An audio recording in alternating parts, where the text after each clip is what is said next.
Oh, I was on mute. I must have leaned on it. My bad. Okay. Professional streamer. Okay.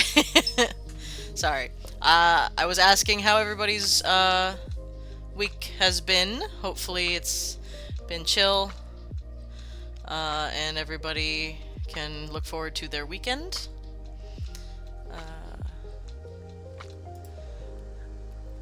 Just ended work. Good, good, good. Can you post the link? Hang on. Let me double check. Stupid bot. Hang on, Carlbot. Where's my bot settings? Nickname? No, not that. Auto mod. Here we go. Link spam. That's what I thought it was. Whitelisted domains. Okay. Go away. Okay. 10 link. Okay. Okay. Now it should accept your link should you wish to post it. My bad. Won't happen again. Hopefully. No, it did it again! Son of a bitch! Okay, I'm gonna have to look at that. I'm sorry, Doc, but I will fix it later. That's just gonna become the whole stream, me fighting with that thing. I will look at that link. I'll look it up. I'll Google it. Don't worry too much about the link. Uh, Thank you for looking out. I appreciate it, but I'm glad I know that so I can fix it, but for now, I don't know. This stupid bot. Hello, husband. I don't know why the bot isn't working.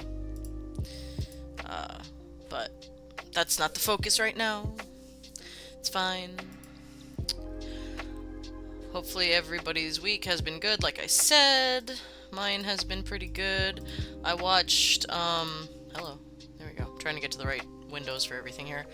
I watched my first Kurosawa film yesterday. I watched Yojimbo, and it was fucking awesome. Wow. I'm just like, that bot wants to fight. Yeah, that turtle is kind of a dick. I've been on a samurai kick. I blame Overwatch and Hanzo Shimada. So I was just like, I gotta find where Kurosawa films are streamed. The only place I could find them was at archive.org, which is a fucking great site for stuff like that. And I watched Yojimbo, and it was fucking awesome. And now I have a weird crush on an actor that passed away in 1997. Mifune, something Mifune. I forget his first name. He was I was reading about him and about Kurosawa this morning, and man, what interesting people. Anyway, so plus with the Dragonborn stuff that we figured out. That is a weird crush. Are you a D&D wizard with necromancy specialization? Not yet. No, but the guy the Mifune, the guy that plays the titular character in Yojimbo, and like the main character of most of Kurosawa's films, has that hot, tired, like, uncle energy. He's always got the 5 o'clock shadow, and he's apparently Kurosawa loved working with him. His first film with him was in a Yakuza film that I can't remember what it was called. That was like in the 40s or something, like post-war, like 48 or something. Like young Mifune, I can't remember, is it Takahashi? Something like that. And he said the only problem he had with him as an actor was his rough voice, and that he couldn't play like a court-specific, like, samurai.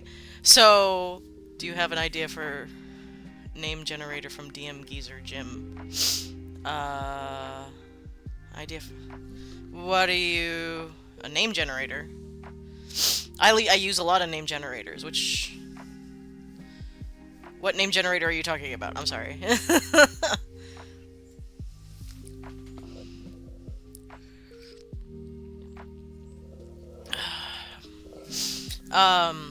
But yeah, it was, oh god. Let me rephrase. The point reward for name generator from from where did I have the idea? Oh, okay, sorry. I think that was just on Twitch. It was on, like, one of their suggested ones for gaming. It was just, name an NPC. I don't know who started it, but it's a brilliant idea, so I went ahead and put that in there. Because I felt that was a pretty cool little thing to allow the streamers, the chatters and whatnot to have access to. Let me know if you think the channel prices are fair. Yeah, so yeah, I thought that was an interesting thing as we go, and as I make more characters and world build more, and people want to help name stuff. Now, I'm not going to, like, say, oh, unless you have that, you can't name anything. Like, if you have an idea, please let me know. I don't want to, like, tie that up with channel points or whatever. But it's just a fun little thing to make sure I see it, to, like, let everybody else know that you can claim a thing, basically. That kind of thing. And I might not always take your suggestion, but I will build off of it, and we'll collaborate. Saw, dude! Hi, Idea. What's up? Do you prefer Idea, Machine, TD? I'm not sure which one I should call you. I think I've gone through all three.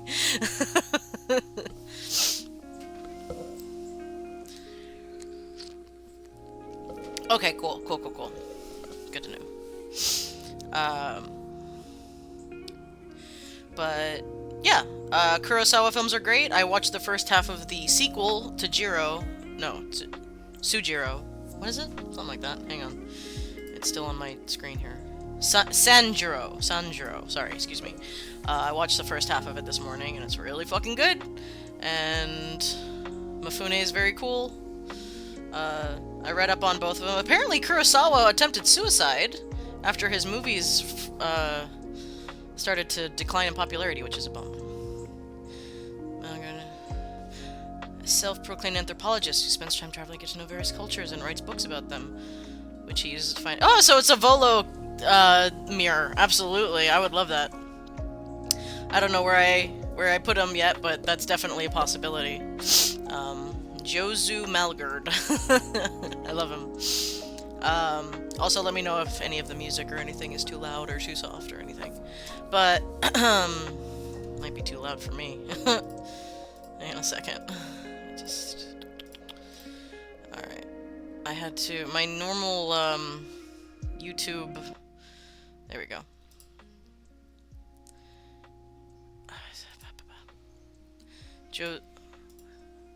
Jose. Okay, gotcha. Jose. Got it. Cool, cool, cool. Or can be called Josh in more. Okay. No, that's great. I like him. Right, so we're gonna do some game prep today. I'm gonna be focusing on one particular side quest, which will basically be the player's first side quest once they get into the town.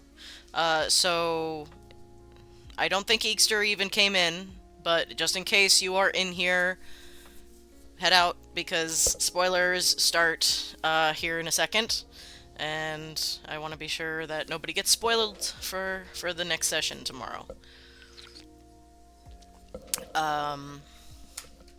Right. So I will be focusing on one particular side quest, side story that has to do with an NPC in the town. Once they get in there, they left off just after their first encounter with a those little things that hang off of cave walls that I can't remember. Oh, you shut up, phone. I didn't silence you. I'm having a day. I beg your pardon. There we go.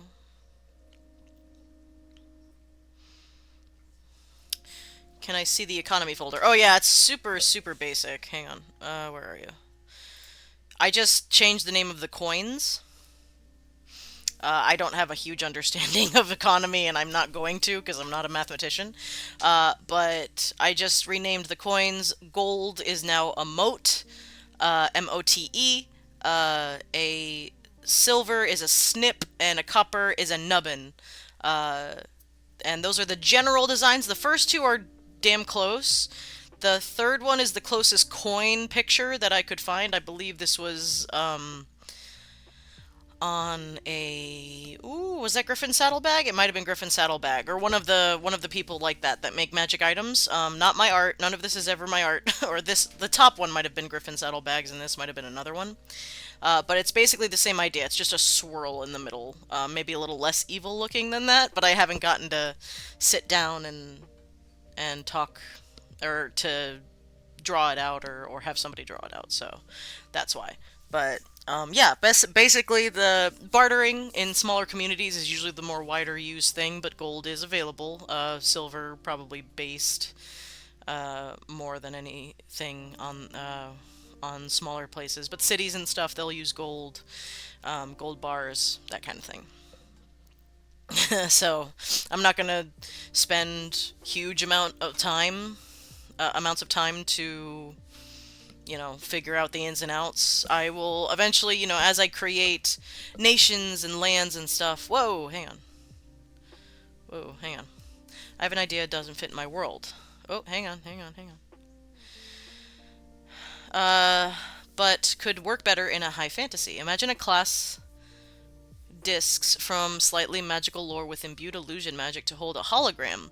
with the coin value inside. Kicker is that it can be also used in magic rituals as power source, so mages tend to hoard large amount of this money for just in case. That's very interesting. That could be used in one of my other planes. That sounds like something that Gond's plane would definitely have. Uh, Kind of more futuristic look to it. Everything's a little bit more rune punk. I enjoy a rune punk world, but that's definitely a thing that I could borrow. Ferber Ludolin, a sheep herder that sings to the sheep to sleep and has magical effects on whatever area she is in at the time. Fire Firebugs cluster and glow in sync to the beat. Winds swirl around her. Other creatures gather and listen. Oh, I love her already. She's great. She's so cozy. What race? We could make her a Fearbulg. I haven't put in Fearbulg specifically. Oh, babe, maybe that's got something to do with Nubia's coin. That's true. Oh, maybe it's Mistra then. That's interesting. Oh, a hologram hidden in Nubia's coin. Ooh. Okay. Okay. Ooh, spicy. Okay. That's a good thing to have in the back. That'll be like something that she discovers if they ever go back to her temple. Which will be fun. I'm glad I didn't turn on my light because it's getting sunny again because Florida doesn't know what they want. Place Aphelion, a city in which harbor more borderline people who do fit well in modern noble bright society. It's not Dark City, just less bright than the rest of. Okay, yeah, Galdor. Any way you want to flavor it. Okay, yeah, no, hang on. Wait, I've got to add these guys, otherwise I'm gonna forget. Alright. So let's do stream NPCs so I can have my so I can harken back. Also, it is aphelion, meaning further point from the sun or orbit. Cool! Unfortunately, we don't really have like orbit in this world because it's flat and it's a tree, but that's a great idea for a place. Hang on, here we go.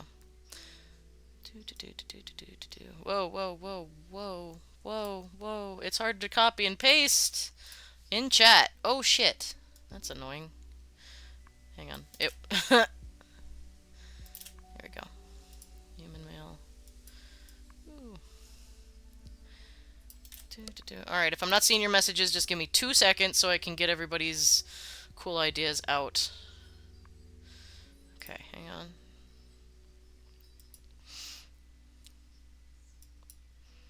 I love a good NPC. Hey, come on.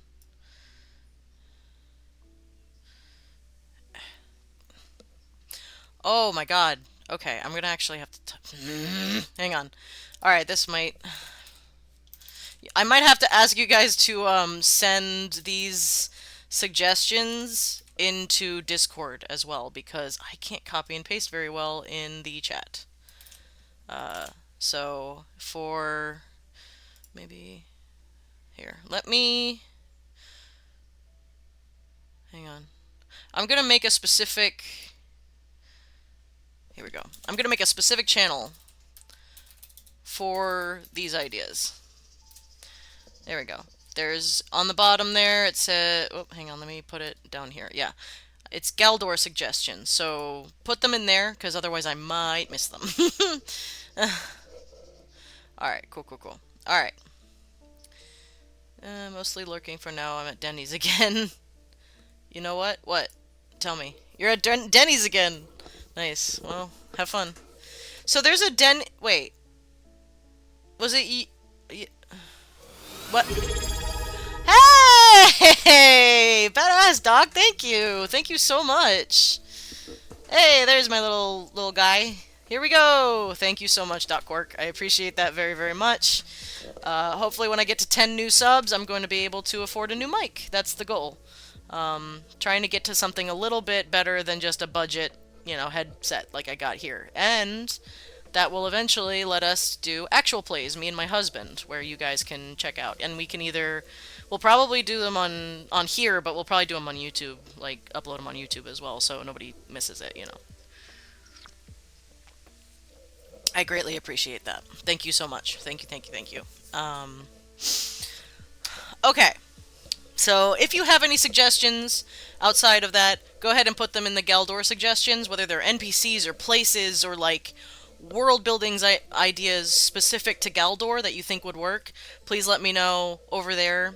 If you want to use the channel points as I'm creating something and you want to name it or you want to add something to it, that's where the channel points will become part of the whole thing. Um, but otherwise, I mean, I'll just take any suggestions you got. Uh, so, right, okay. So, I made some changes, slight changes to a particular NPC. Now that we know what we know about the Dragonborn and Dragonborn Society, we have the Dragonborn, are the samurai, and the kobolds are the shinobi or ninja. They're, you know, well, fishermen with a fae. People see often. Hang on. Whoa, hang on. God, versed. Okay. I wish I could resize this fucking window the way I want it resized. Okay, hang on. Alright, I'm gonna put these over here, I guess? Sure. Hang on one second. I'm still figuring out how to control OBS, so I do begging your pardon, because when you guys send long messages, sometimes it cuts them off in a really annoying way. Alright. There, that's better. I think I got it. Versed turtle boot. Boot. I'm not Canadian. Boot. Turtle boot. That's hard to say. A fisherman that has a secret relationship with a fae-like creature out on a tiny rocky island. People of the sea often say that those rocks are cursed with wailing ghosts determined to steal your soul. Versed encourages this. He can be... Yeah, wailing, I bet. He can be seen sneaking off at night and rowing a boat to the island. Ooh, that's fun. That'll be fun for, like, a beach city. I can definitely do that. Alright, I'm gonna take the hat off. It's in that in-between where it's cold, but it's not cold. It's like cold and hot at the same time, depending on where I am in my house.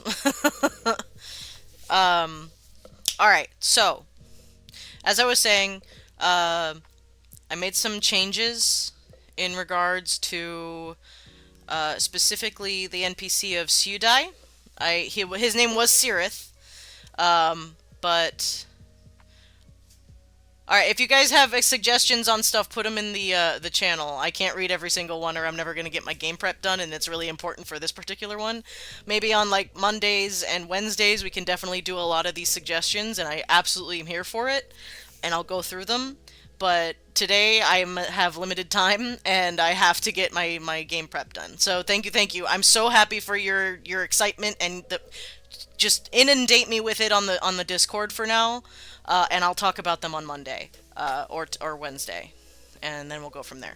But I'm so glad you guys are excited to make suggestions, and I love ideas for NPCs, so keep them coming. Can I suggest a deity to put in your world? I'll put it on the channel. I'm just wondering if it's okay. Yeah, that's absolutely fine. However, I will let you know if it's a happy deity. That's pretty much full up. My pantheon is pretty much full on that side of things, but if you have an idea for a darker deity, the Grim pantheon, I'm willing to hear both, but my light side, quote unquote, pantheon is pretty much full up for now, unless there's like maybe secret gods somewhere. But if you have an idea, please let me know. Maybe I'll be able to figure it into the world somehow. We do, yes, minor dirties. We do have room for minor deities. Your misspellings are some of my favorite things about you, my love. It's like Avi with Dan. It's just like the way you misspell things. Eh, Dan. Um, so right, I made some changes. I So instead of Cirith, which was kind of a more classic kind of Dragonborn name, now that I know that they are Japanese-based, you know, all that kind of area, he's now a Siudai. I would let Suidai do things to me that God has never dared do on his creations. Yeah. So ideas for minor deities we should put there as well. Yes, absolutely, because I have not gotten to them yet. Hopefully next week we'll start those. Yeah, I made him a daddy because I need to make all my NPCs hot. The other one that I had, yeah, he's absolute daddy. He also, I just noticed he has nipples. Hi, Safi. Which is weird for a Dragonborn, because that's an old argument. If anybody was here for 4E, that was a whole argument about whether or not Dragonborn should have boobs. But, you know, hell yeah, hi Arcane. Listen here, ma'am. Now I'm just like, okay, there's also some things that me and husband have figured out about Dragonborn. Let me get to those first, and then we'll talk about Suidai. Okay, so we were talking about the Dragonborn, the Japanese, how excited I am about that. Can I have a quick question? What language is common in Galdor? Asking if things like pronouns exist. Yes, pronouns do exist. Without nipples, pillow with nipples, milk dispenser, gross. um, common would be English, because that's what we all speak, basically. So, we're just gonna... lizard... so gross. Anyway, listen, if fucking platypuses can exist in the real world, we can have boobs on fucking lizards. I don't care. Anyway. But yeah, common is just like English. I'm not getting too hard into the linguistics of it right now. I have kind of bases, like now Draconic is now Japanese. Usually I make it like Skyrim Draconic. Dragon milk should be the equivalent of Tabasco. Really putting the mam in mammalian, aren't you? Yeah, for real. I heard boobs on wizards, and the best kind of boobs. Pondering your orbs. Both of them at the same time. Alright. Magic boobs. Do lizard folk have... You know, I've always liked the idea, honestly, I've always liked the idea of Dragonborn laying eggs, because it's, can I attune to those? Because it's just a cool kind of difference in society. However, in this world, we'll probably give them live birth. However, lizard folk might be egg layers. If they lay eggs, do they have nipples just for fashion? Maybe. I mean, magic exists. They have they're pasties, but they don't cover everything. They just add something. I don't know if I'm going to get banned for, like, doing this too much, so I'm going to stop talking about boobs for a minute.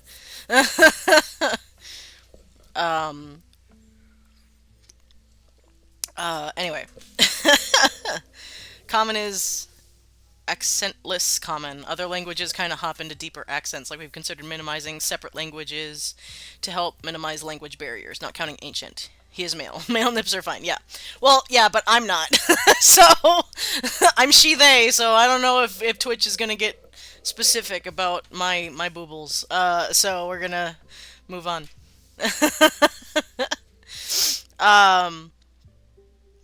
Anyway, Dragonborn, right. So, yeah, just like conversation. Yeah, really. The only male who has ever been banned for this was Finster. Oh, yes, he was so pretty. Robles Bulples. Finster, did he get banned? Show us the full image. That's all there is, man. That's all him. He's got little potions. Yeah, I made him a daddy. I prefer him as daddy. He got banned for playing with his boobs. They're not even... Chat was in the way. And now... Oh, my bad. I forgot. There you go. So, okay. I'm gonna... I wish him to feed me his potions. I love having another horny person in my chat. Anyway, okay. Forgefully. Wow. Yeah, okay. Alright. I didn't know Finster got banned. That's a bummer. He's great. Love him. Okay. Also wrestling build. Yeah. Okay. Definitely double down on language barriers. It's difficult but fun. Lots of spicy bits just describing emotions rather than words. Scale like hair tuft. I know! Isn't it cute? I love that they kind of figured out a way to give him chest hair in a weird way. A few months back, but he repealed and is fine now. Okay, good. I'm glad he can still do his girl streams. No armpit hair or 9 to 10 overall. Gotta see the thighs.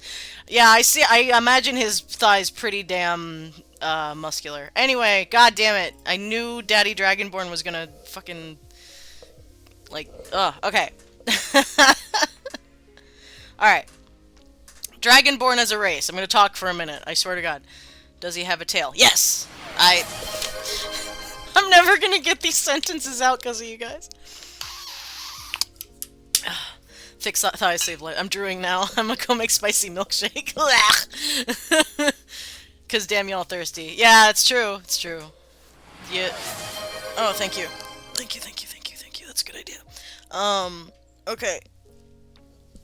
I gotta make all my NPCs hot. My goal is to make all of my characters fall in love with somebody, whether it's romantic or not. Oh my god, I didn't stretch before stream, so thank you for reminding me. An ad's gonna start for my non-sub people. I don't know who's in there, but ad break is coming. Never use Tabasco for your dragon adult toys. Ah! You wouldn't believe it. Ugh.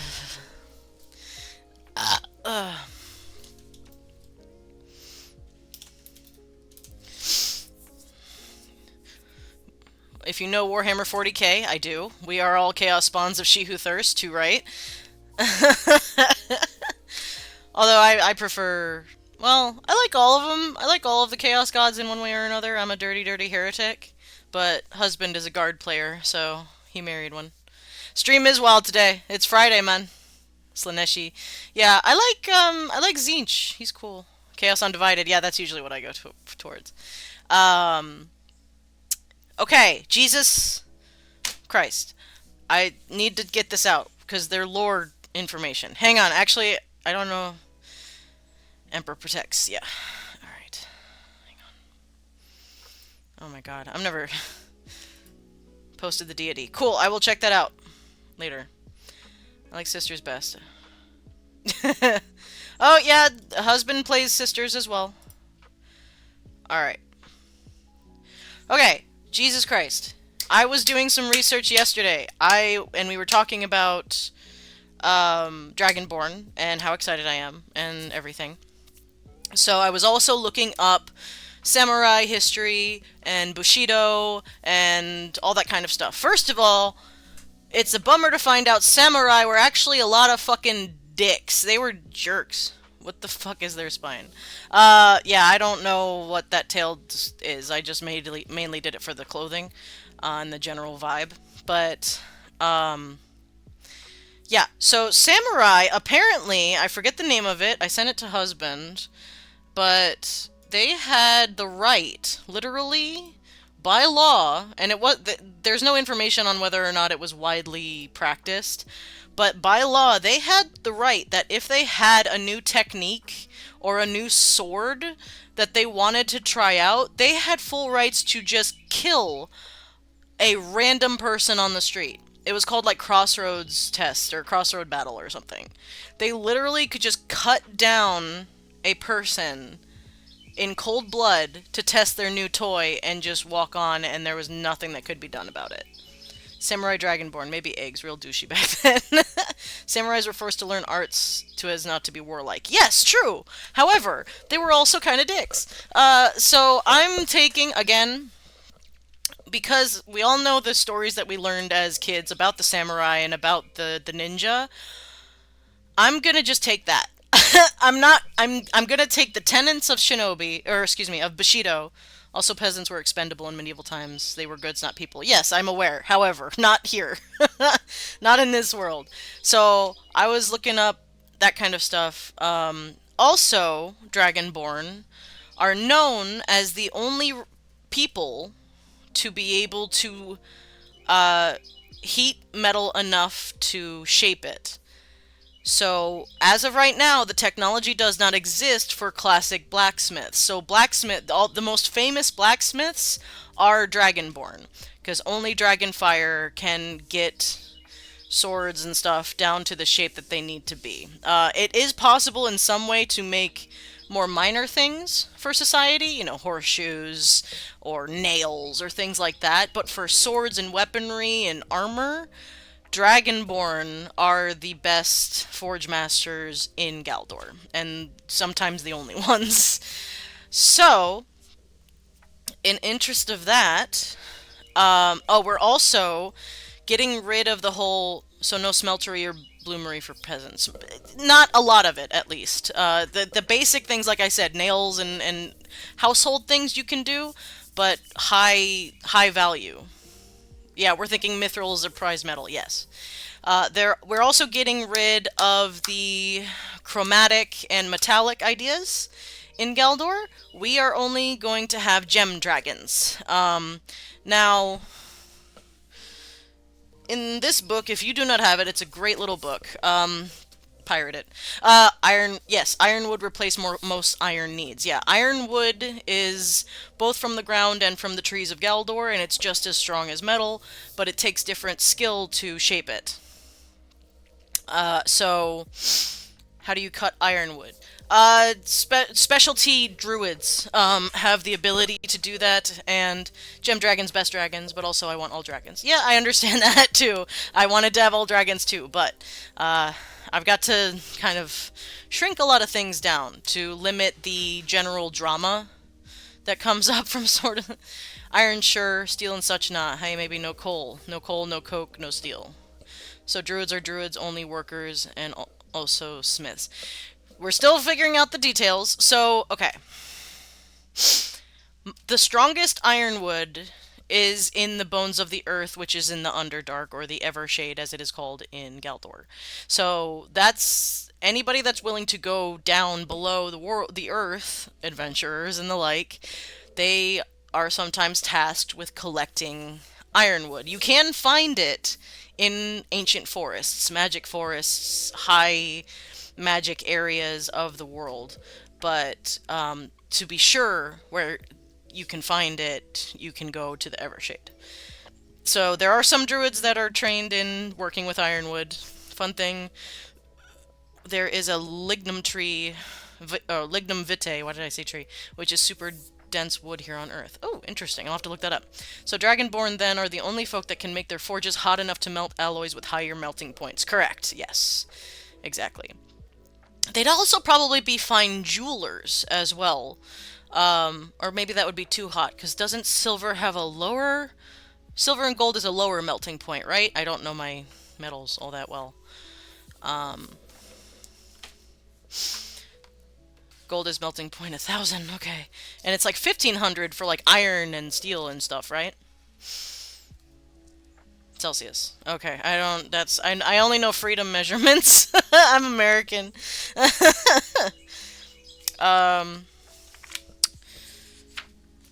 Okay. Steel is crazy high. Yeah, okay. So, now, some consider the mithril to be extra planar. That's true. Unless you do... I don't know how to say that. Martin? Or is it Meriton? Siemens converter. I don't know what that is. Okay. I am also... Dragonborn as well as dragons all are gem dragons. Now, they lose their luster if they leave their homeland. So, more common name for open hearth furnace. Oh, okay. Thank you.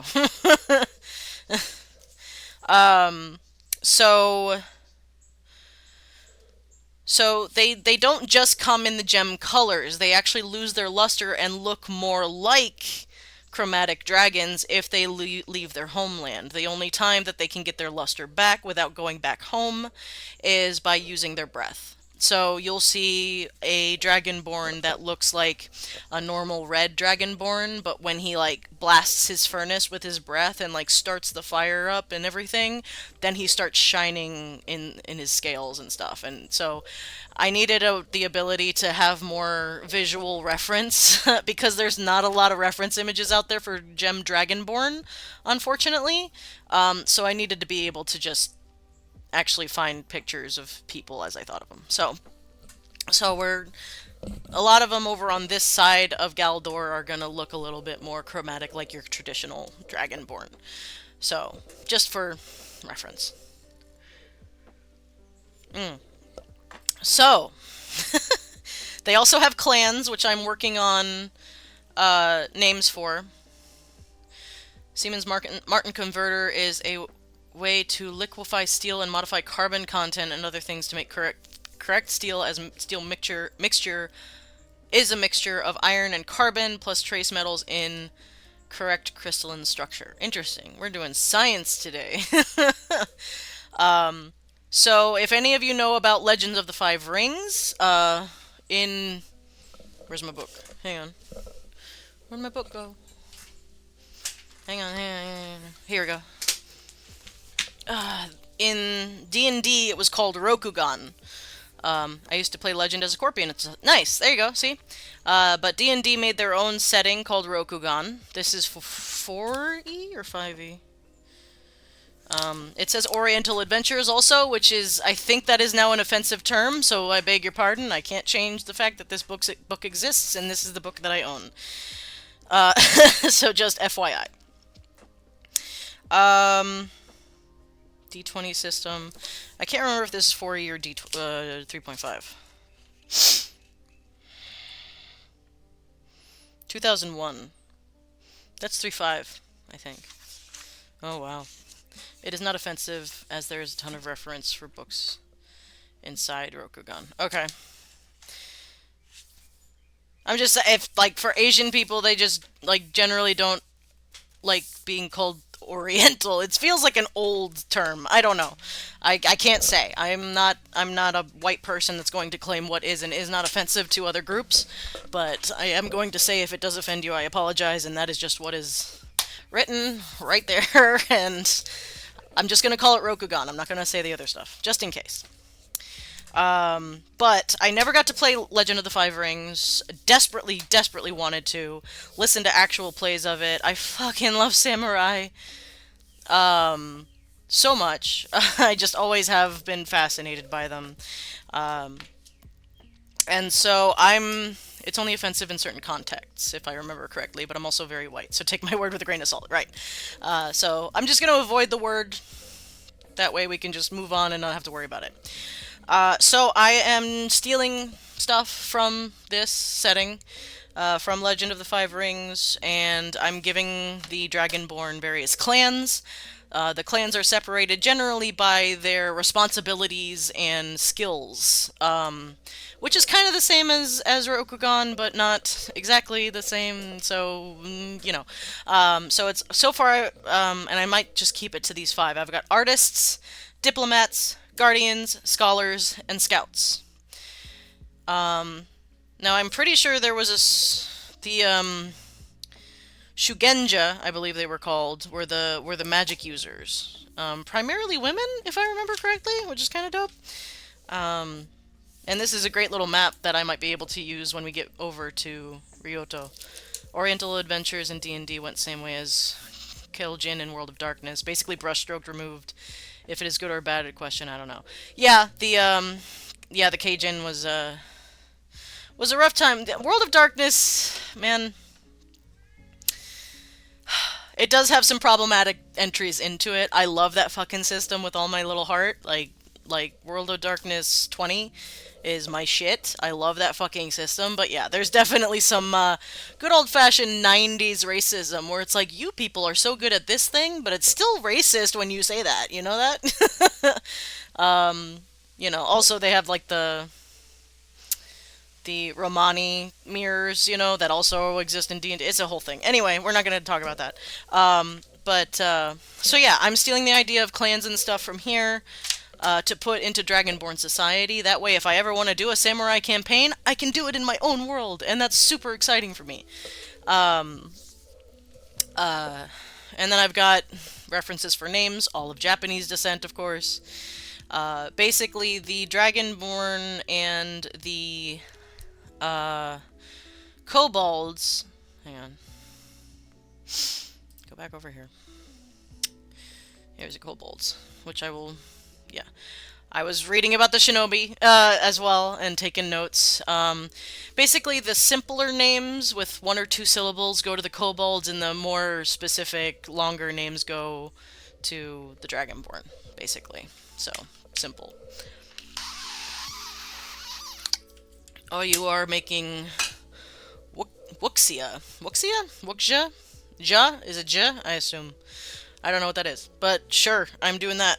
Whatever you say. Oh, Wushu. Oh, Wushu. Okay, good. Thank you for correcting me. Put that. Um, and apparently Hattori Hanzo was a shinobi, but also a samurai. Didn't know that. That was cool. I can't wait to put a Hattori Hanzo Dragonborn in my game. That's gonna be fun. But so Jesus Christ. We're 45 minutes into the stream. I have gotten nothing done. I need to. Oh boy. Chinese sword fantasy. Oh, okay.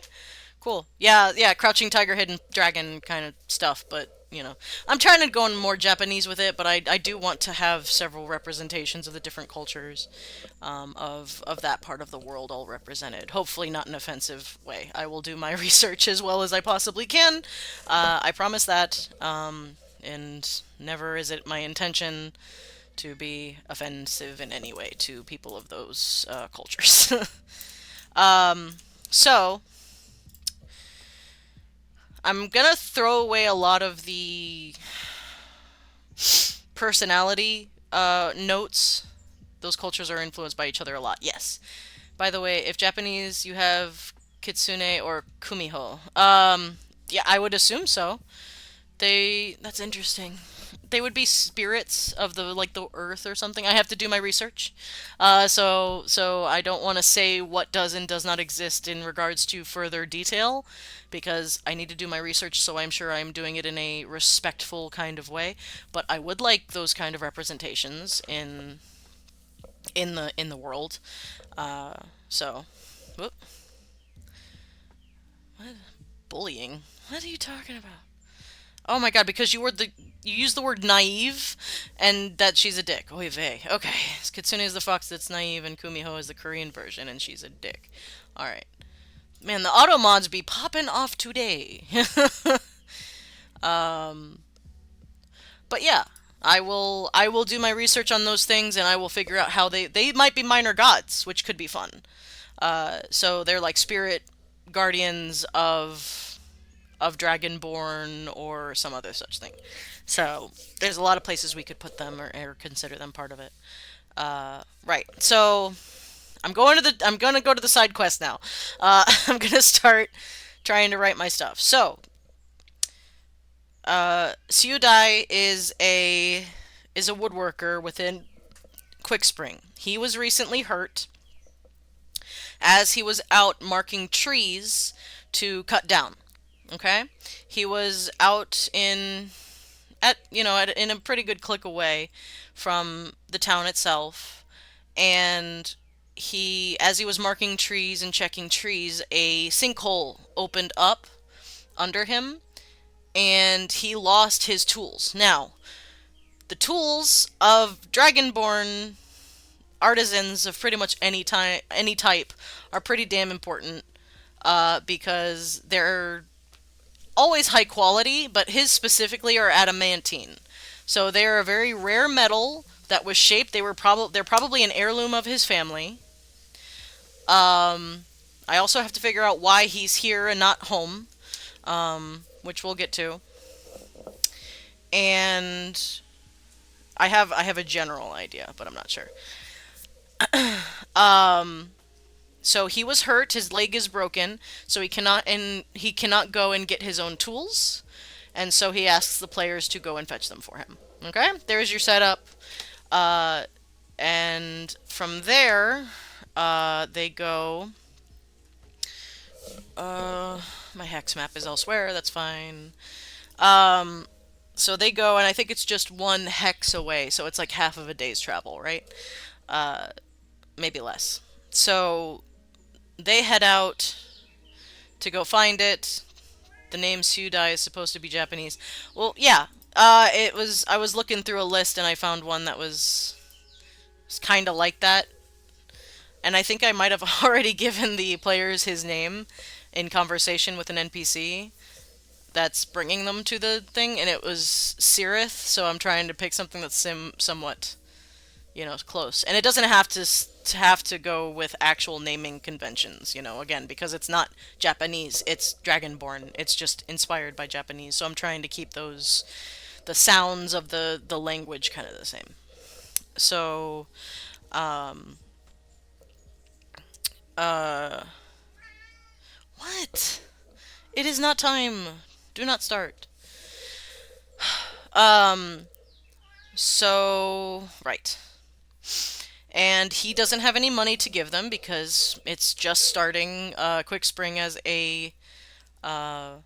as a steading is only just starting, so there isn't a lot of money being exchanged. So instead of that, he tells them that if they bring his tools back, he will fix up an old dilapidated cabin that's just on like the outskirts of town for them and make it livable for them. So that way that gives the characters buy-in to the place and then they get a home and a base of operations and that's super exciting and hopefully they're into it. Generally speaking, I hope my players enjoy that are I hope they're like me and enjoy playing house because I definitely do that in most of my games and most of my characters. So, sir, um, yeah. So the discovery is that the sinkhole was not naturally occurring. It was actually kobolds that kind of dug tunnels too willy nilly, and that caused the sinkhole. Now, I've got to figure out what the kobolds are doing there. Again, because we've figured out more about their society, we need to make it make sense as to why they're there. This also gives me the great opportunity to, like, uh,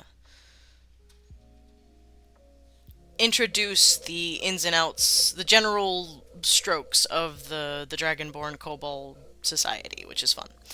So, uh, right. Oh, no, don't do that. Hang on. I'm just gonna... There we go. Alright, so... It's one little family of kobolds. So it's not a bunch of them, but it's a good amount of them. And I'm not planning on this to become a fight encounter. I don't... I would rather it not become that. Um, frankly. So... Okay. Where's my... Where's my thing? There it is. Okay. Um...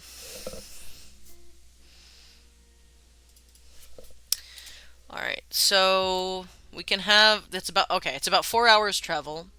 So in relatively wild this is the valley that people haven't gone into quite often in any recent history. So it's quite a wild area of the world.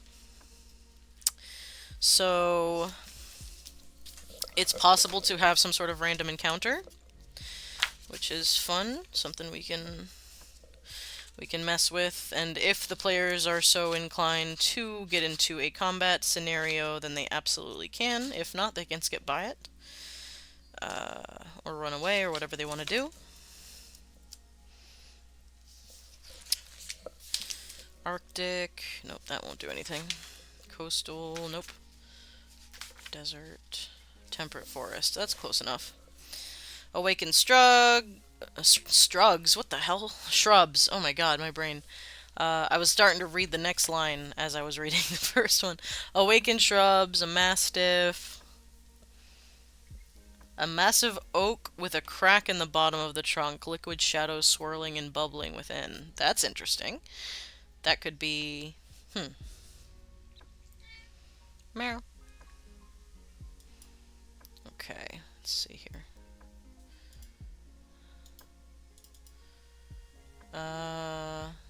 Hang on, I'm just double checking my stuff. There we go. Pseudo dragons, green dragon wormling,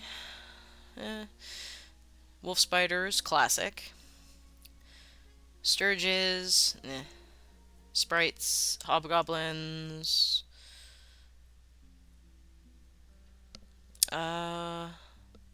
Giant boar, grix. I guess I could.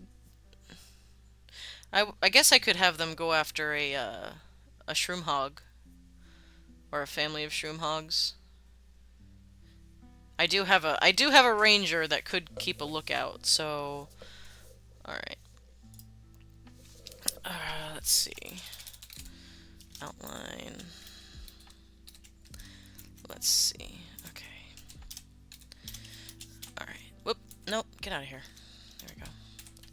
Let's see. Characters arrive. Pseudo dragons could be treated as lucky like cats are in Japan. Oh, that's a good point! That's very cute. Actually, I'm gonna put this over here. Okay.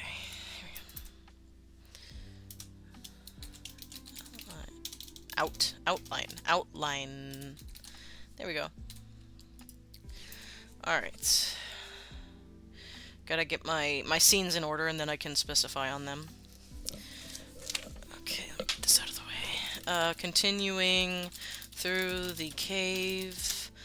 Eventually, the light.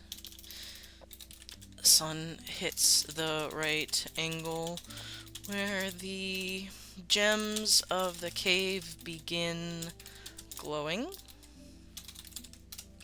Flora cannot...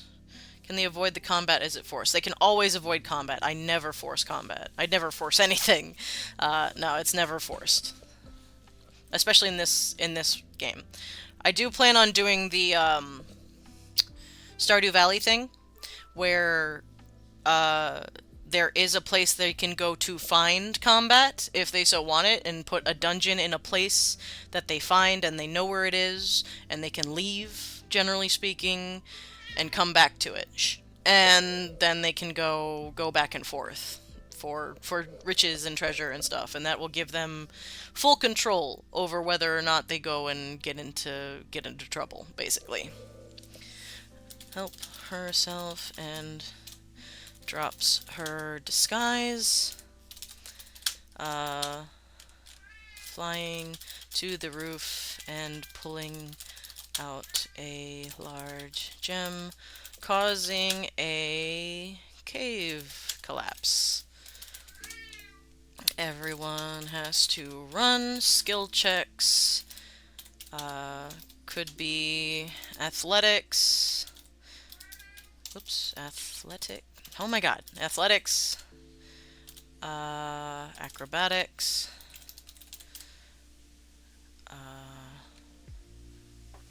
Survival, I guess you could use that in that situation.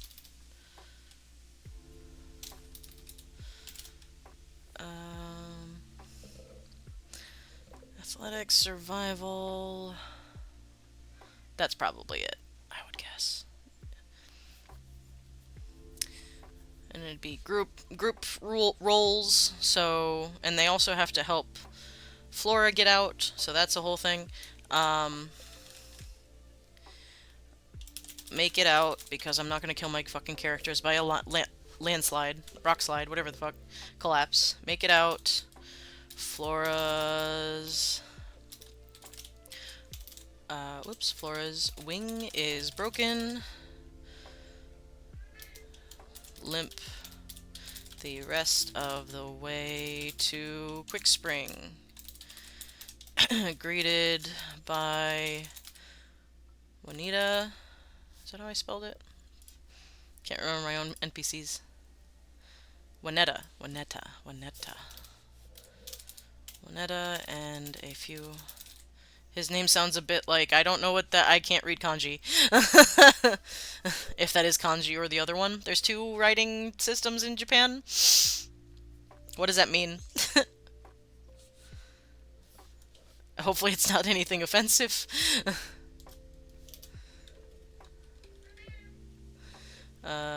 Greeted by Juanetta and a few others. Shudai. Okay. Does that actually mean anything, or is it just a name? I know sometimes it can be one or the other.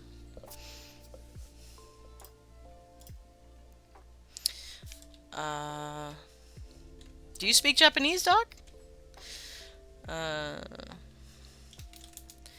Introduced NPC. Even so, in Japanese, it would be more pronounced like Shuta. Shu Shuta? A little bit as a hobby to learn. I tried to learn Japanese, man. It's hard. I can't read the kanji of it. Like, I tried. It's beyond me right now in my life. I'd love to learn. Interactions. Introduction. Eventually, they meet Sudai. Is that how I spelled it? Sudai. Sudai. There you go. And see his leg is broken. He offers quests to find his tools. The pronunciation is a bit like Shieta. Shia, Shieta. Almost silent I. Got it. Sir, you have a whole hour. Stop it. Okay. Characters can take a long rest, then head out in the morning, or head out as the sun is setting. Sir! Oh, I've got to figure out if I can find any coin things. I'm giving, so, okay. So they can heal his leg without doing much. No, first of all, it's, I don't have any healers. So, no. They're not gonna, they can't heal his leg. They don't have any healing items, at least. No, they don't have a single healing item. They have, oh, add. But they don't have any healing items. And Flora, sure, she is a secretly a moth folk, and the dust from their wings has magical properties.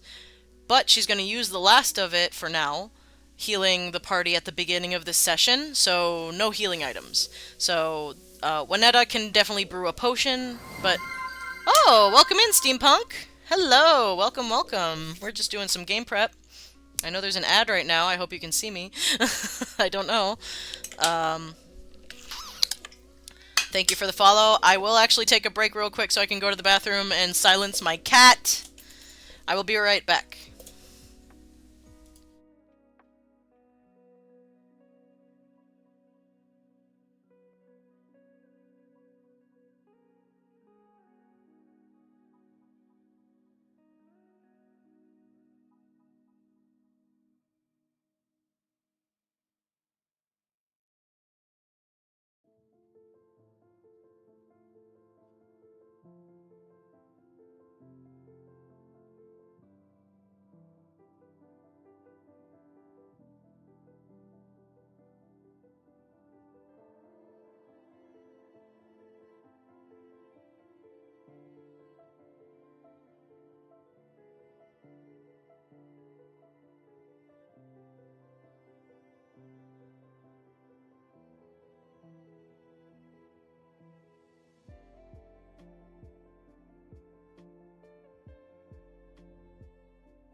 Okay, we're back.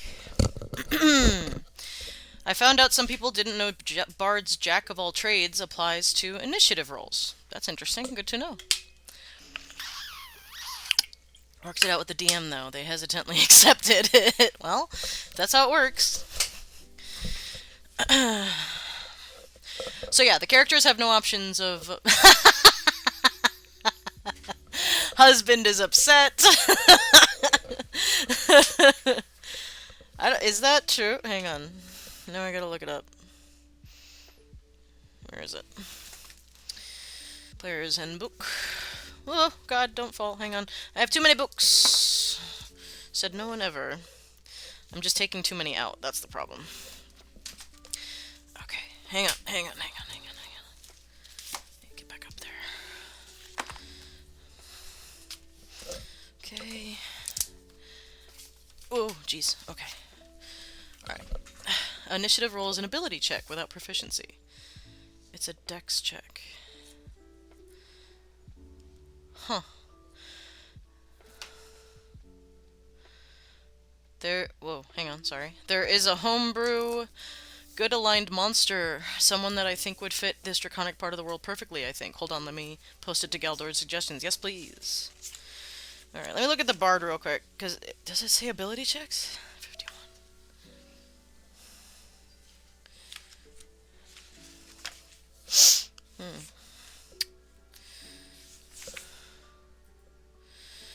You can add half your proficiency bonus rounded down to any ability check you make that doesn't already include your proficiency bonus. It's a bonus to you're not proficient in. Huh.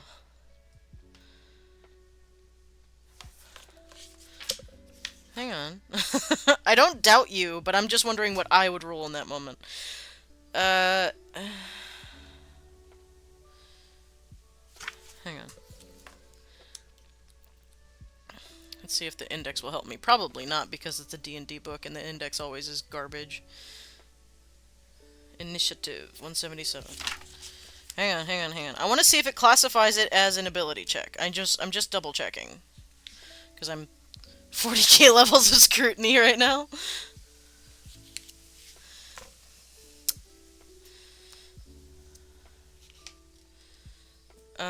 Initiative. By making a dexterity check. Initiative determines the order of creatures' turns in combat. It says it's a check.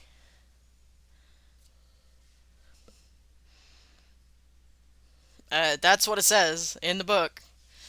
Huh.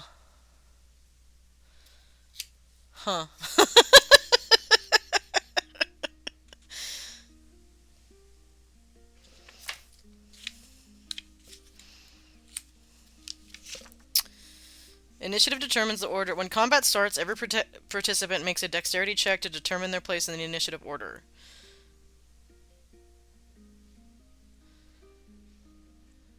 There you go. That's all a bard needs is for extra free. Wow. Huh. Well, tolerance needs that. Is tolerance high enough? Well, damn. Alright. We're gonna add that to our beloved Tiefling Bard's repertoire. He already has advantage on fucking initiative, too, because of his armor, I think? Something like that. Sword? Something like that. Wow, he's gonna be a little beast. Alright. Thank you for letting us know that, Steampunk. Appreciate that. Alright. Let's see. Now, I do like the idea of having a random encounter and giving the characters the option of finding some combat or some other such thing. They have 4 hours of travel ahead of them, right? So, but fighting a boar sounds boring. Boring. I only found out because of Foundry that auto added it. Oh, okay. Huh.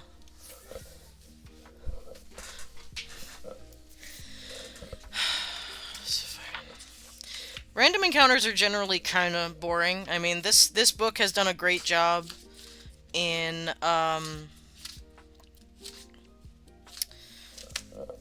in kind of mixing together both combat and non-combat encounters and just interesting things. I keep getting hiccups, I beg your pardon. Uh, let's see.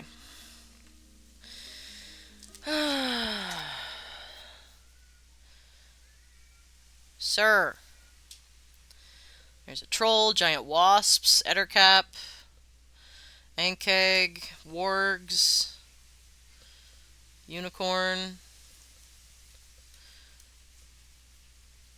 A unicorn could be interesting. It's a little too close, though, isn't it? An area of terrace pools that smell of lavender and honeysuckle. Resting in the area reduces an extra level of exhaustion. Okay.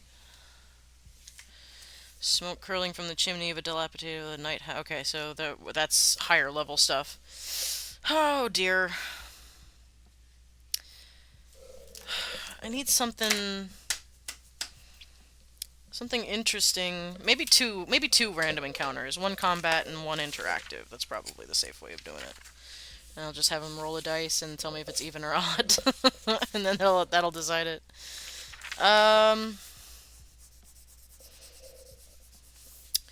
38.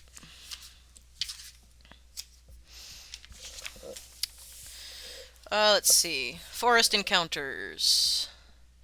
This book, again, I like this book. This is what is it? The Great Book of Random Tables by Dice Geeks.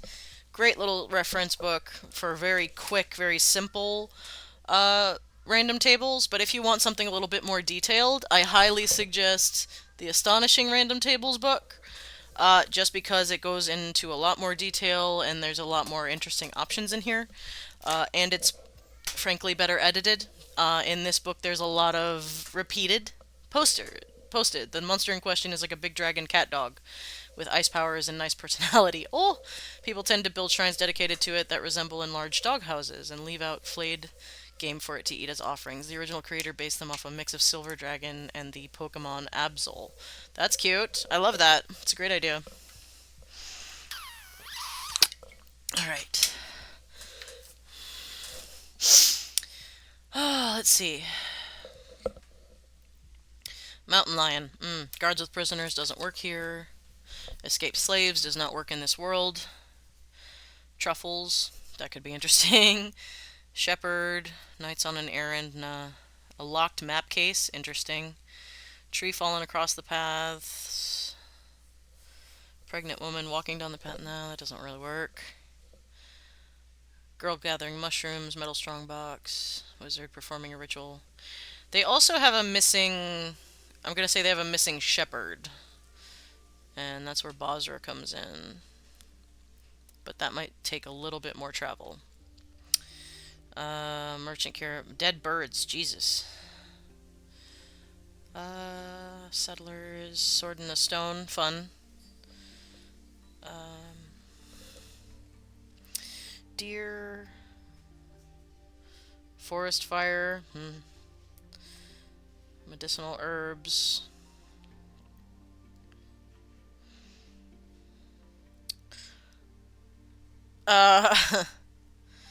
Yeah, there's a lot of like misspellings in this book, and I understand not everybody can afford like a several passes by an editor, but it's just something that, and I don't regret buying this book. It's just I noticed the huge difference between the two now that I have the other one.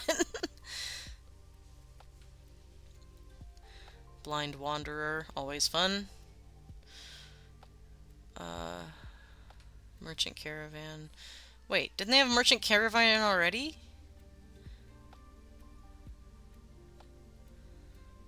Am I crazy? Maybe I read it in the other one. Yeah, Merchant Caravan. Oh, they just changed the number that you roll. Oh.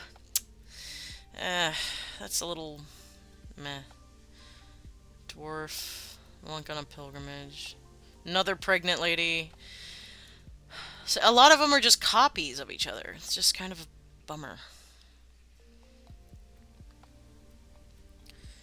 Boar, rabbits, bandits. Alright, so let's do random encounters. Let's do a boar for one. What's another interesting thing? Now, the plan is by the end of this that they get the kobolds to come peacefully into the town and agree to live there, and they're kind of like expansionist, expanding the town itself. So I don't want them to go outright and kill the kobolds, frankly. Uh, and I'm not going to give them an immediate reason to, which is why I have to figure out why the kobolds are there and what we can do about that. um, so the ranger will enjoy the boar and probably the rogue, frankly, the hunting aspect of it. Um, what's another interesting random encounter you can have in the middle of a goddamn forest that nobody's visited for a very long time?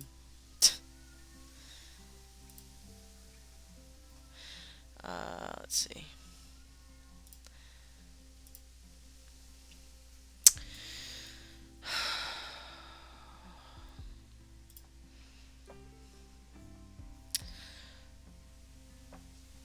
I mean, it could.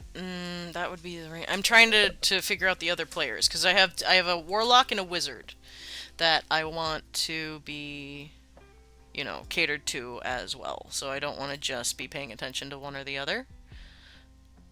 So,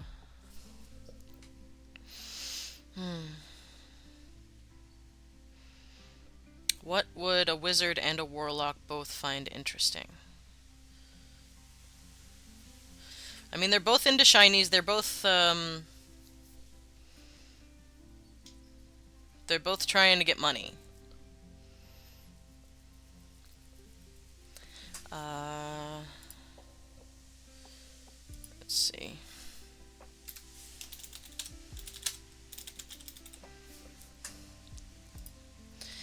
Um,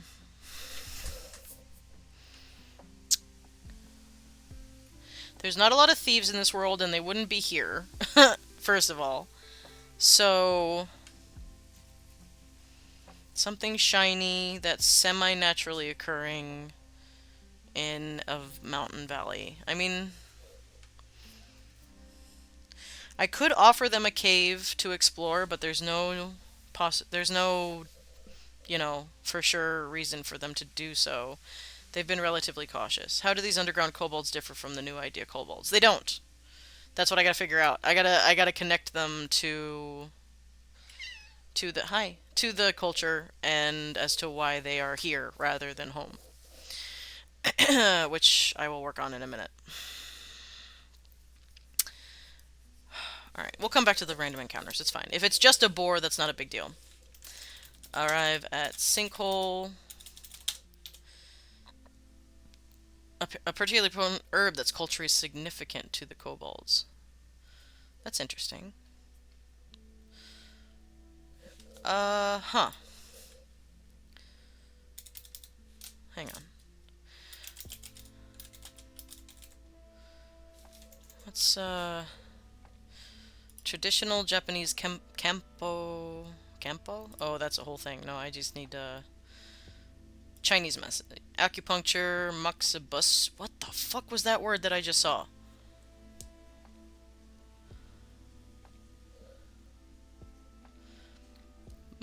Moxibustion? Consists of burning dried mugwort on particular points on the body? What the fuck? Oh, that sounds awful. Oh, it plays an important role in the traditional medical systems of China, Japan, Korea, Vietnam. Traditional Chinese herbology and traditional food therapy. The idea of food therapy always fascinated me. I remember watching this documentary travel series or something where this guy went to this Japanese, or no, it was China. It was in China. It was a doctor's office in China where you went to the doctor, you told him all of this stuff that, whatever is wrong with you, and then they wrote you a prescription, but you took that prescription to a cafeteria in the doctor's office, and they made you specific soup or food for your problem. Like, I don't remember exactly what his issue was, but I do remember that one particular ingredient was, I hope I can say this. This is medical terminology. It was deer penis. That he ate, and he's just like, when in Rome. I don't know if it was Anthony Bourdain. I don't think it was, but just somebody did it, and I love that idea. I love the idea that food can be medicine, and it can to a certain extent.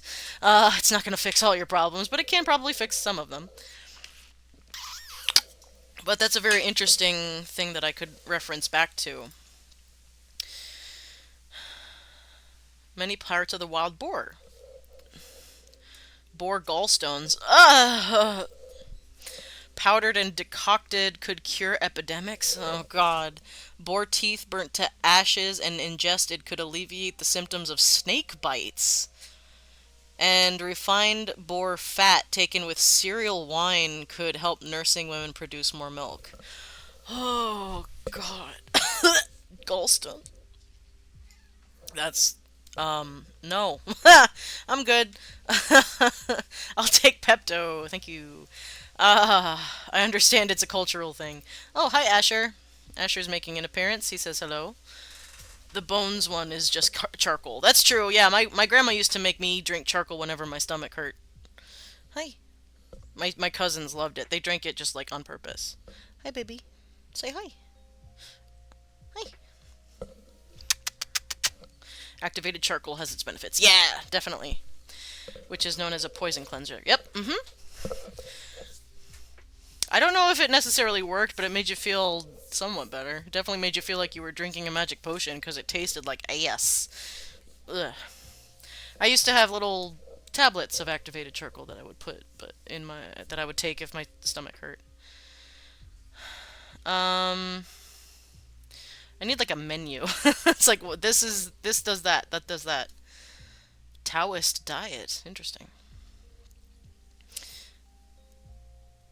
Many Taoist priests regard their diet as an extremely important to their physical, mental, and spiritual health in one way or another. Especially where the amount of qi in food is concerned. Interesting.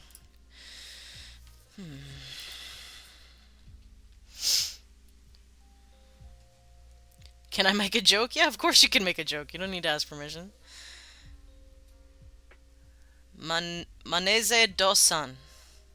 Hope I'm saying that right. Who laid the foundations for a more independent Japanese medicine. Okay.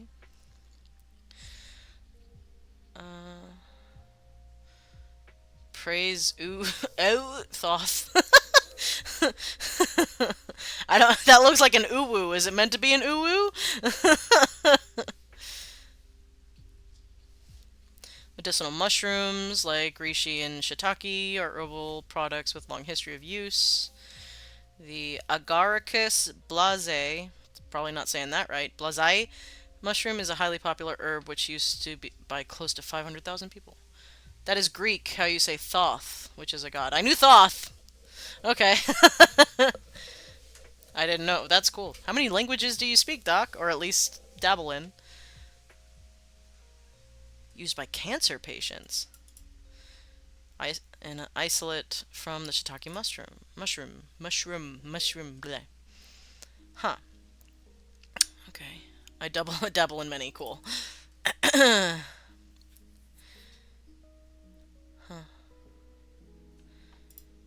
Therapeutic. Oh, is this gonna be in Chinese? Or Japanese, rather? Oh, no, good. Okay, good. What we do now. Now I need... Because, Stinks brought up... It can be carcinogenic in high amounts, as for most burnt things. Yeah. Stinks brought up the idea of,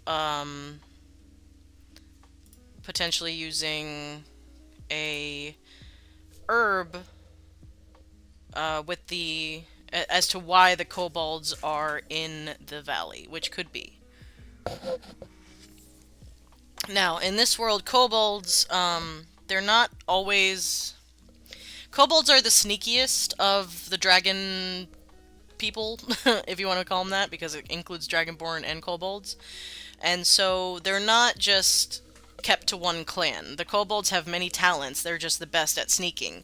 So, generally speaking, the every clan in Ryoto, what's the difference between Dragonborn and kobolds? Bigger, basically.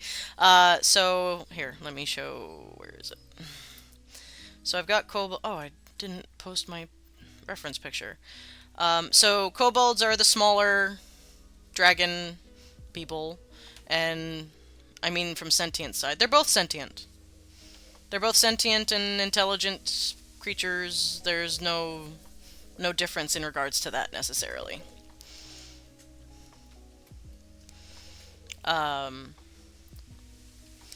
but they have different structure, I would think. Though they are part of the clans, they are part of Ryoto society. So why are we asking that about staying here? Huh? Kobolds are to Dragonborn as halflings are to humans. Yes. Similar but unrelated outside draconic lineages. Faerun lore that kobolds think they're related to dragons. Here they actually are. Correct. Why are we asking that about staying there? No, I mean, it's not... Why I'm asking... I'm trying to figure out why the kobolds would leave Ryoto and why are they over here, basically. Why are they in this valley? They can absolutely just be here, but they would probably have a reason not to stay home. Most Dragonborn or dragon people. What is Ryoto? Oh, Ryoto is the nation of the Dragonborn. Were you not in the chat Wednesday? Okay, maybe that's why the confusion is happening. My bad. Hang on. So, hang on. I was not. Okay, my bad, my bad, my bad. Then, hang on. So, Ryoto is the country that Dragonborn are native of. As here we go, right over here, Ryoto. So it's these two islands here. We figured out some nations and stuff. It is no longer Arcadia. It is now Arcadia. Yeah, two islands right here. Or three, actually, because there's two big islands. Most things here are islands in one way or another. They don't always connect. But, what is water? The brown. The brown is water. I tried to get it to look like a classic map, basically.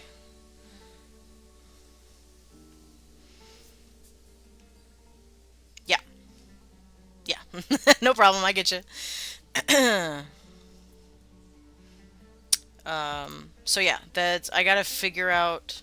So kobolds left Ryoto and went there. Where? No, there... Okay.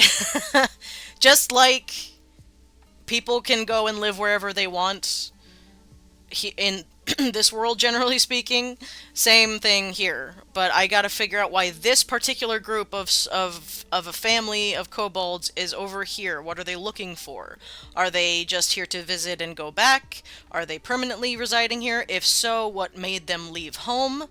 And just to give them more, depth as characters. And because I do hope that the characters, so people are not bound to a lord. Interesting. No, absolutely not. I mean, they might be if they swear fealty to a lord, absolutely. But not all do that necessarily. If you swear fealty to a clan over in Ryoto, then yes, you can become, dishonored or something if you decide to, turn tail and run. Or there can be Ronin who are, not by definition or default. Yes, thank you. Nobody is bound to anything that they do not themselves. Nobody is born into chains of any type. Let's put it that way. Not in this world. Weird freedom, loving free society. Such noble bright. Exactly. That's exactly what we're going for.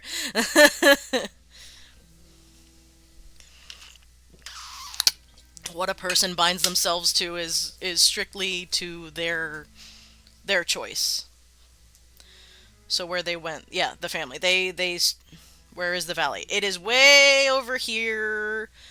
It's like in this area here. So they would have to cross desert, like literal desert, to get over here, or at least go up and around to the swamp, or maybe they've been traveling all over the place, who knows. But yeah, they at least had to go like across desert a little bit to get to our Arcadia. So it has to be something important, and or they were kicked out. This place has arcane weather patterns. Yeah, it could. Yeah, it could very well have some crazy rainstorms, and and then desert just kind of happens every now and again. The desert is basically the part of the tree that is still suffering from the Fey population. No arcane as in, like, unknown. Yeah, that too. Both of those things. They could have arcane as in magic and arcane as in nobody knows. Um, because I just I see it as, like, controlled by gods a little bit more. Where it's like, I feel like watching a random storm today. You have an idea. Go, hit me with it. Go for it. I just have one more nation to figure out, and that's this one down here. I haven't figured out a culture that I want to reference down there, but I've got cultures for everything else. Descendants of explorers. Okay, that's a good start. They went looking for an artifact. Raining glass would be scary as fuck and make everything take shelter. It's true. That might be something that's in the desert. I can definitely see something like that. But it took much longer than expected. Okay, looking for an artifact. Alright, interesting. Hey, Crafty Kaiju, and ads happened. Jesus, hi. I don't know if you're seeing me, but hi.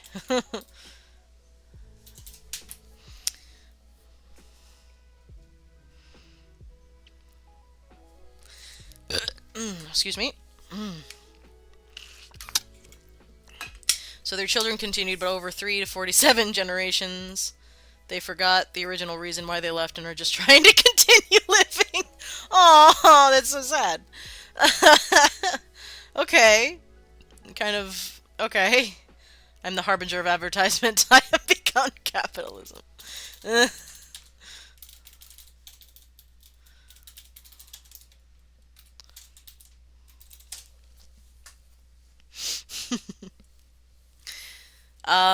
Okay. That's interesting. So if they're looking for, or they were looking for, our magical ley lines a thing in this world, because I want to make a subclass specifically for the setting of Galdor to use. And the concept I have in mind involves ley lines. All your capitalism. But basically, ideas have limited knowledge outside world, just know their goal. Okay, I like that idea. As for the ley line things, that's an interesting question. Because ley lines are traditionally, in our world, ley lines are related to, like, magnetic poles, they're related to ley lines but ley swirls. Yeah, kinda. It's... Okay, I wouldn't say it's ley lines as we understand them. They're not going to be straight, like Doc says. It's not straight. Concentricity rings. Yeah, it could be... Yeah, a big swirl could be interesting. That kind of covers the whole world and kind of meets at the center. Or maybe some other type of shape. Locations of power. Yeah. They can definitely. Any geologist looking at this map need to have a heart attack. It's a tree. Geologists have no place here, really. At least in regards to tectonic plates and forming of landmass, because it's totally different. It's not meant to make sense in our world because I didn't want it to. I wanted an excuse to just fuck with stuff as much as I wanted to. You need to ask a botanist about this map. Yeah, any mythical dendrologist looking at this map. Yeah, there you go. Dendrologist. Arborist.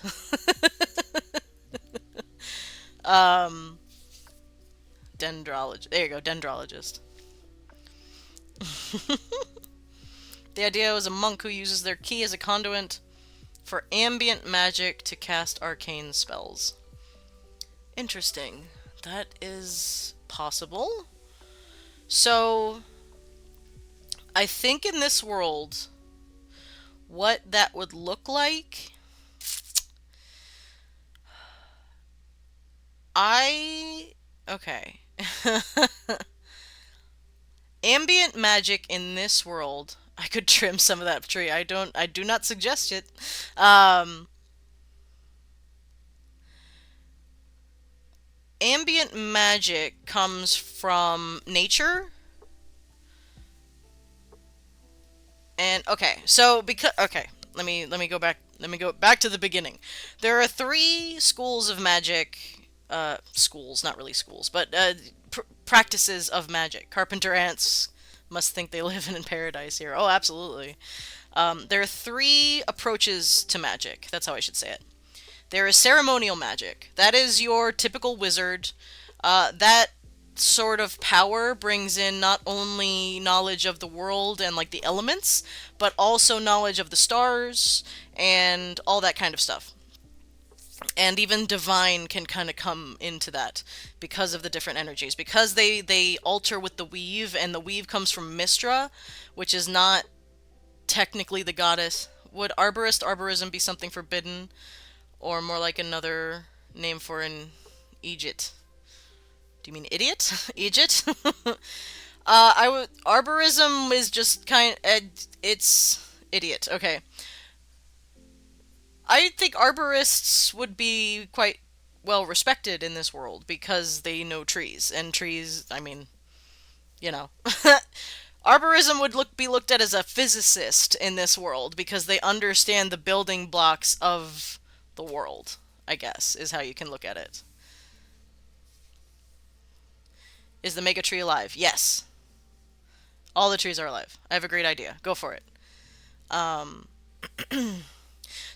yeah, so there's ceremonial magic. There is folk magic, which is more of the power of the inner spirit, and you kind of forming things to your outlook on the world. And then there is tribal magic, which is based on ancient bloodlines and family. So those are the three. The idea, the powers that vary based on timing, circumstances, and location. Magic or key that is easier or more powerful on a ley line. Elemental magic that varies in strength based on the presence of that element in the biome. Lycanthropes who power cycles with the phases of the moon, all that stuff. Yeah, I think a lot of that kind of thing will be in existence in this world as we develop it. Maybe druids do not grow food per se, but reform the mega tree to have edible sap dispersers feeding people from it. That could be definitely part of it. Yeah, absolutely. Ooh, hang on. Arboretum prismatis. Sounds like a crazy druidic thing. Ooh. It sounds like something you get high off of. Prismatic tree. um, so I could definitely go more folk magic with this. That definitely fits the key magic idea. Yeah. Yeah, I think monks in general, there could be family monks that have been in the same monastery for years and years and years, and that would be looked at as more tribal or bloodline magic. But folk magic would be the inner piece, basically. Arborea prismatis is not Greek and Latin do not mix. I mean, they can. Why not? We can make it mix. It sounds good. um, but yeah, folk magic would probably be the way most monks go that aren't part of some larger, collective. And ceremonial magic again are wizards and stuff, mostly wizards. Like there might be some if it's good enough for Games Workshop, it's good enough for me too, right? They love using Greek and Latin and all that kind of shit. Should I do a druid spell list, sorcerer spell list, or both? For the monks?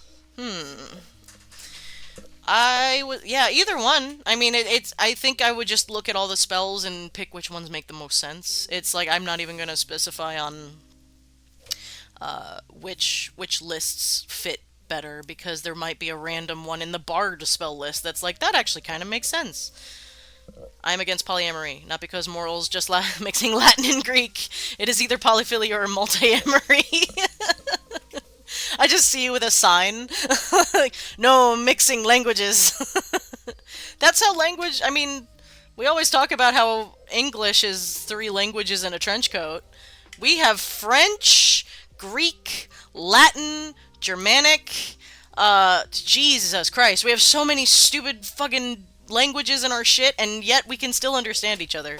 So I say mix as many random languages together as makes sense to you, because if English can do it, so can you.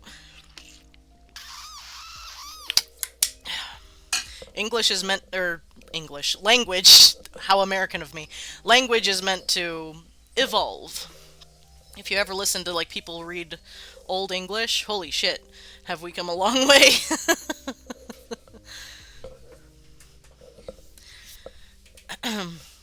I'll get to work soon. Awesome. I look forward to seeing it. Stinks, you're so good at writing that kind of stuff. I'm fascinated and I can absolutely uh, definitely mess with that. Right now I have a monk that will be an NPC. Her name is Fable, and she's a tea monk, so she probably does a little bit of the folk magic kind of thing. I think all monks definitely kind of look into the inner power, so that's what key is. So that would definitely fit folk magic. It's just a particular type. Mors Prismatiani. I like the other one. That sounds like a drink. Prismartini. English word robot comes from Czech robotnik, meaning surf. Not really, but close enough translation. Interesting. Robot. Robotnik. Sanic. Sanic the Hedgehog, sorry. Uh, alright, so the idea, uh, family of kobolds has made tunnels in this area to live. Robota means like hard or unwilling work. I mean, that's fitting. In this area to live. Alright, so what's a cool Japanese surname that I can use for them? Abe, Akabane. Ooh, Akabane is cool. Suki is good. Amano, Eoki, Tsuki. Aeom, Ayau, Aoyama. I don't know how to say that one. Asano, Chiba, Igawa, Fujimori, Hajimoto's good. I'm tempted to call him the Mifune, just because I've been watching nothing but Kurosawa films. Hashimoto, Hayashi. I gotta look at the meanings here. Himura, Hino, field and wilderness. Or sun. Who is that Final Fantasy composer guy's name? I have no idea. Let's look at, I don't know. Final Fantasy composer. Oops, composer. I don't know his name. Nobuo Uematsu. Uematsu? Hope I'm saying that right. Nobuo. That's a little hard to say.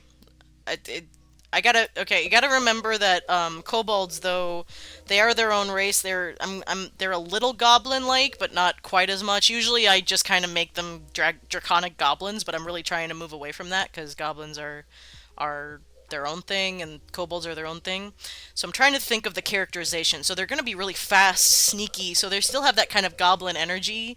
They're a little shaky and like a little twitchy,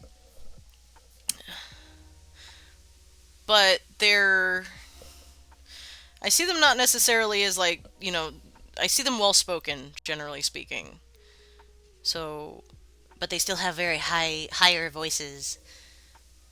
So, it's going to be really hard for me to do a voice for these guys. It's just going to become my normal kind of high-pitched voice for smaller races.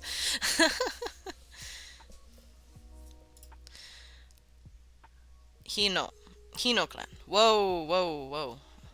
Aiu Kaiko. Whoa, whoa, whoa. So just mix a couple together and that's where they kind of come from. I think I'm gonna go with the Hino clan. Yeah. Okay, that's cool. That's cool to know. I'm gonna take that and I'm gonna put that in the Dragonborn uh, kind of overview. That way I can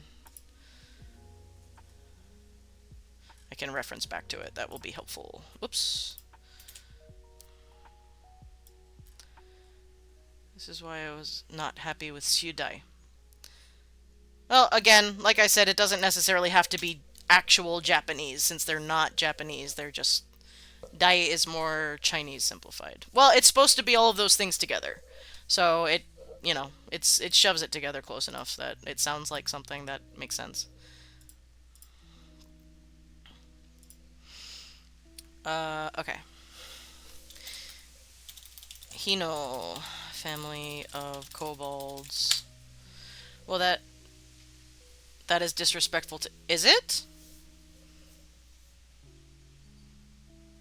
I I'm trying to take reference to all of them and make my own. I'm not making a mockery of any of it, but I mean, I can't just say these guys are Japanese, because then what if I do something that's not? Like, I can't. I don't see... Is it though? Mix and Masks is tasty soup. Yeah, most of my cultures are mixed from like various cultures throughout. Sir. It would be more like... It's based off of. It would be more like taking hamburger and taco and call it Western. What? I mean, it is. Western taco burger sounds great. Yeah, I mean, look at Chili's or Applebee's. They've done that exact thing. They have a taco burger. That is exactly that thing. That's what we have Tex-Mex. It's the same thing. It's basically, that's what that is on board. I mean, I don't know. Are you of Asian descent, and do you find that insulting? Because if so, that's when we change some stuff, but... Or mac and cheese burger, that's fucking delicious.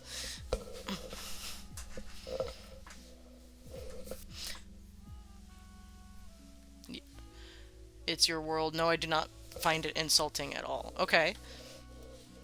I don't know, maybe I should double check with some people and say... and see if it's insulting to them, but I don't see...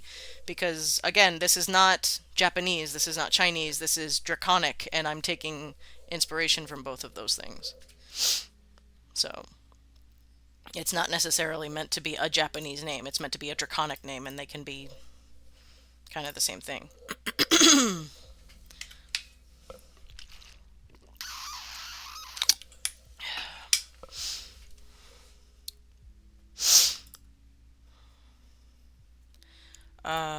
Okay. Moved into...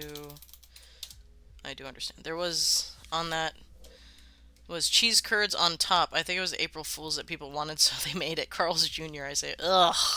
That sounds like a lot, man. I don't know about that.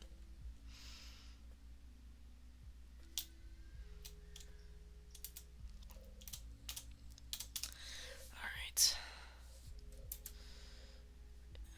Mac and cheese sandwich exists and is delicious. Nope, it was Culver's. It's the curd burger. It's delicious. Ugh.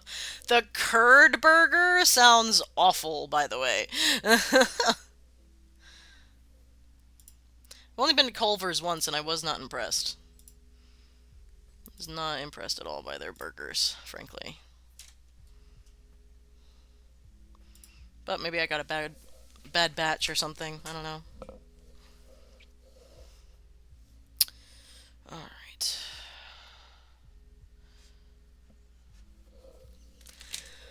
But did you get a curd burger? I don't think I did. I think I got the most basic burger I could get, because that's generally, if you're a burger place, that's how I judge you. So, no, I did not. I don't think. But it was an okay burger. I'm not a big burger person anyway, necessarily, so that's probably why is it. Don't insult my Midwestern way of life. We live off cheese and ranch. I'm not... Listen, I could eat cheese for... I could eat cheese alone for the rest of my life. Curd burger sounds like an insult. We had chicken there anyway. Do we have chicken? Did I get chicken? Oh, maybe I got a fried chicken thing. Maybe that's why.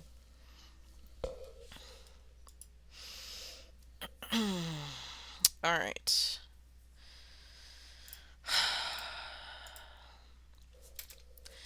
The Hino family. Yeah, and no shake. Yeah, ugh. I can't eat a burger and a shake. Have a nice piece of Alpine cheese and some Italian made in the basement. Oh, alright. The Hino family has traveled the world for generations, searching for an artifact. What would the artifact be for?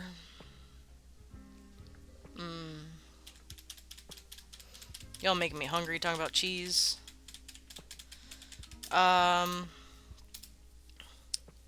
Searching for an artifact. What would that society want an artifact for? Some sort of magic abilities? Maybe something left by gods. Yeah. Well, it would be left by Fae.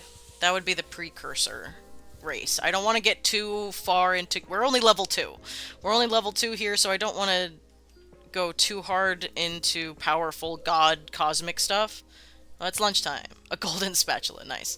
Alright, enjoy your lunch, Idea. I hope you have a good day. Oh, you're just talking about the fact that you're eating. Yeah, no, it's lunchtime for me too, but I can't eat on stream. I have dinner now.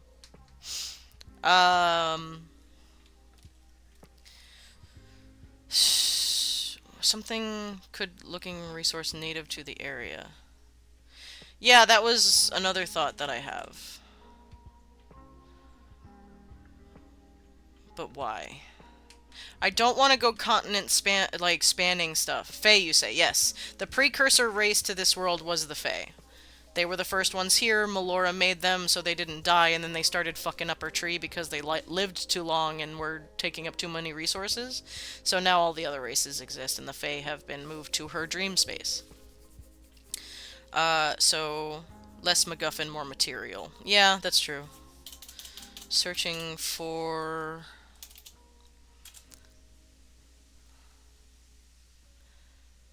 Fae generally put a lot of price onto contracts and deals, so it may be something to deal with having a piece of bark of a Fae tree. That's interesting.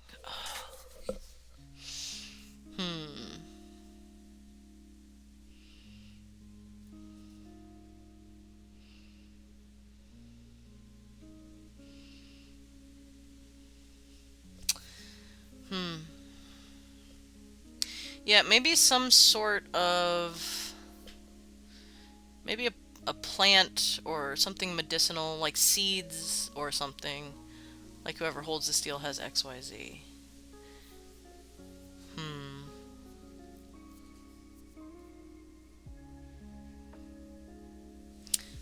You know what?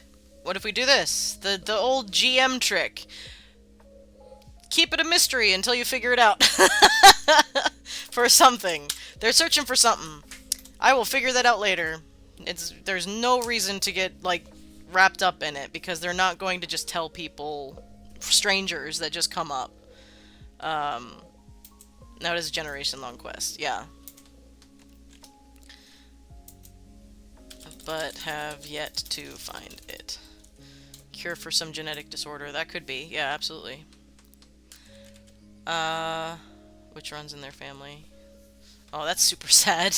I don't know if I want to do that. Could be. Could be something like that. My cat's chewing on a leaf. I don't know where he got it. Oh, that's... Okay, that's for my pothos.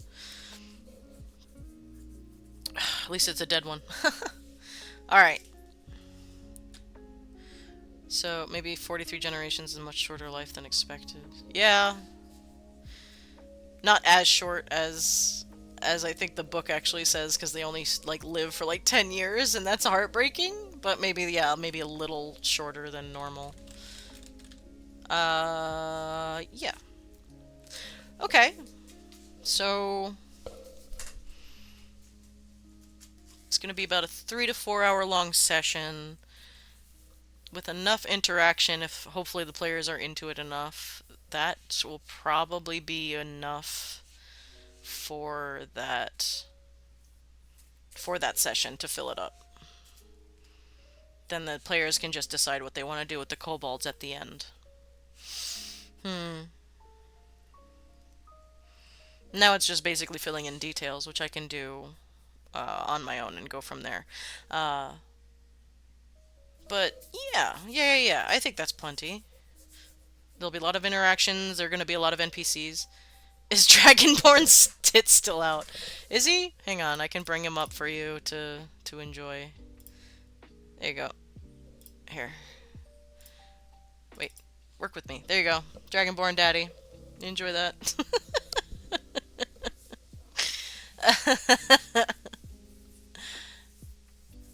Okay, now I leave. Okay, bye. I'm gonna head out here soon anyway. I have to find somebody to raid. That's fun. Hang on. Let me see what I got here. Twitch. Who do we got in the D&D space? Cat of Whimsy's cool. Oh, Evan Blair art. Oh, DM Geezer's up. Okay, let's do DM Geezer, shall we? Alright. Okay, bye, nerd. Alright, let me pause my music. Alright, so session 2 starts tomorrow. That's exciting. Get out of here. Hang on. There it is.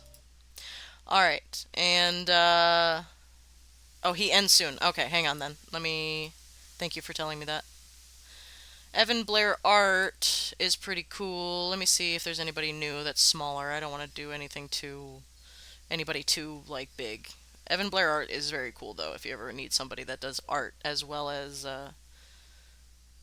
world building. He's very cool.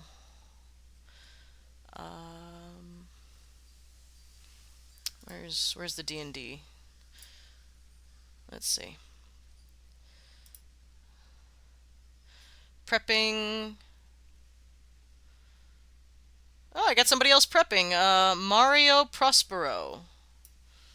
That sounds cool. Let me see what they're all about. Hang on a second. Professional, let's see. Singer-songwriter, just trying to play aesthetically pleasing games and soothing vibes. Okay. They sound cool. What do you guys think? That sounds good? Mario Prospero? Sounds fun. Let's do that. Alright. Let's set up the raid. Shitposter extraordinary, you gotta enjoy. Wait, did I do it right? Raid. Yes. Alright, everybody. I hope you all have a wonderful weekend and you get to play some pretend. Don't forget to drink your water, take care of yourselves, and just be generally awesome and respectful to everybody, and hopefully everybody is respectful to you. I will see you guys on Monday, and we'll get back to more world building, cool stuff, and go from there. So, yeah, we're gonna go raid. Let me stop my recording and my streaming.